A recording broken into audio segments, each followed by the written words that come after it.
கதிராமங்கலத்தில் நேற்று 6வது நாளாக காத்திருப்பு போராட்டத்தில் கிராம மக்கள் ஈடுபட்டனர். ONGC நிறுவனத்தை வெளியேற்ற வேண்டும், கைது செய்யப்பட்டவர்களை விடுவிக்க வேண்டும் என்று கோரி 6வது நாளாக பொதுமக்கள் வீதி வீதியாக பேரணியாக சென்றனர். தொடர்ந்து ஐயனாரிடம் முறையிட்டு வழிபாடு நடத்தினர். அங்கேயே சமையல் செய்து சாப்பிட்டு காத்திருப்பு போராட்டத்தில் ஈடுபட்டனர். நேற்று விடுமுறை தினம் என்பதால் இந்த போராட்டத்தில் ஏராளமான மாணவ மாணவிகளும் பங்கேற்றனர்.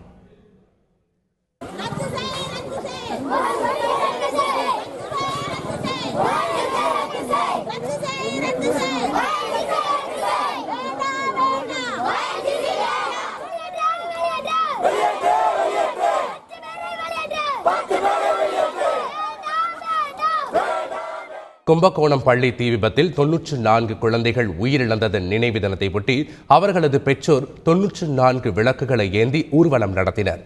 கும்பகோணம் நகரின் முக்கிய வீதிகள் வழியாக ஊர்வலமாக சென்ற பெற்றோர் தீர்த்த கிணற்றில் மோட்ச தீபம் ஏற்றினர். நினைவு மண்டபத்தில் பலரும் மலர் வளையம் வைத்து அஞ்சலி செலுத்தினர்.